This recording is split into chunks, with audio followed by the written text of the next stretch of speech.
മരുന്നൊന്നും ഒരു കണ്ടുപിടിച്ചിട്ടില്ല. നമ്മളാരും സുരക്ഷിതരല്ല. അഭിനയത്തിൽ നിന്ന് താൽക്കാലിക വിശ്രമമെടുത്ത് മലയാളത്തിന്റെ പ്രിയങ്കരനായ നടൻ മമ്മൂട്ടി വൻകുടലിൽ അർബുദത്തിന്റെ പ്രാഥമിക ലക്ഷണങ്ങൾ കണ്ടതിനെ തുടർന്ന് ഇന്നു മുതൽ ചെന്നൈയിൽ പ്രമുഖ സ്വകാര്യ ആശുപത്രിയിൽ അദ്ദേഹം റേഡിയേഷന് വിധേയനാകും എന്നൊക്കെയാണ് ഇപ്പോൾ സോഷ്യൽ മീഡിയയിൽ പ്രചരിക്കുന്നത്. എന്നാൽ അതൊന്നും സത്യമല്ലെന്നും നടൻ മമ്മൂട്ടി ആരോഗ്യവാനാണെന്നും തുടർച്ചയായ ഷൂട്ടിങ്ങിൽ നിന്ന് താൽക്കാലികമായി ഇടവേളയെടുത്ത് നിൽക്കുകയാണെന്നും താരത്തിന്റെ ടീം അറിയിച്ചു. റംസാൻ കാലമായതിനാൽ വ്രതത്തിനു വേണ്ടി താരം ഇടവേളയെടുത്തതാണെന്നും ആരോഗ്യത്തിന് യാതൊരു കുഴപ്പവുമില്ലെന്നാണ് അറിയിച്ചത്. കഴിഞ്ഞ 2 ദിവസങ്ങളായി താരത്തിന് ക്യാൻസറാണെന്ന തരത്തിൽ അഭ്യൂഹങ്ങൾ പ്രചരിച്ചിരുന്നു. മമ്മൂട്ടി സർജറിക്ക് വിധേയനായെന്നും കീമോ ചെയ്ത് വിശ്രമത്തിലാണെന്നും ചിലർ പ്രചരിപ്പിച്ചത്. എന്നാൽ ഇതിനെ പൂർണ്ണമായും തള്ളിക്കളഞ്ഞുകൊണ്ടാണ് മമ്മൂട്ടിയുടെ ടീം രംഗത്തെത്തിയതെന്ന് ഇന്ത്യൻ എക്സ്പ്രസ് റിപ്പോർട്ട് ചെയ്തു. നിലവിൽ ചെന്നൈയിലുള്ള ദുൽഖറിന്റെ വസതിയിലാണ് മമ്മൂട്ടി വിശ്രമിക്കുന്നത്.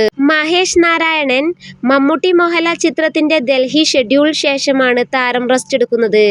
കളങ്കാവലിന്റെ ചിത്രീകരണത്തിനു ശേഷം നേരെ മഹേഷ് നാരായണൻ ചിത്രത്തിൽ ജോയിൻ ചെയ്യുകയായിരുന്നു മമ്മൂട്ടി. ശ്രീലങ്ക, ഡൽഹി എന്നിവിടങ്ങളിലായിരുന്നു ചിത്രത്തിന്റെ ആദ്യ ഷെഡ്യൂളുകൾ. 2020ക്ക് ശേഷം മമ്മൂട്ടി മോഹൻലാലും പ്രധാന വേഷത്തിലെത്തുന്ന ചിത്രമാണിത്. 2 ആഴ്ചത്തെ വിശ്രമത്തിനു ശേഷം ബസൂക്കയുടെ പ്രമോഷനായി താരം വീണ്ടും തിരക്കുകളിലേക്ക് കിടക്കുമെന്നാണ് വിവരം. മാർച്ച് 26-ന് ദുബായിൽ വെച്ച് ബസൂക്കയുടെ ട്രെയിലർ ലോഞ്ച് നടക്കുമെന്നാണ് റിപ്പോർട്ടുകൾ. വൻ ബജറ്റിലൊരുങ്ങുന്ന ചിത്രം ഗെയിം ത്രില്ലർ യോണറിലാണ് ഒരുങ്ങുന്നത്. ചിത്രത്തിൽ മമ്മൂട്ടിയുടെ ലുക്ക് വലിയ ചർച്ചയായിരുന്നു.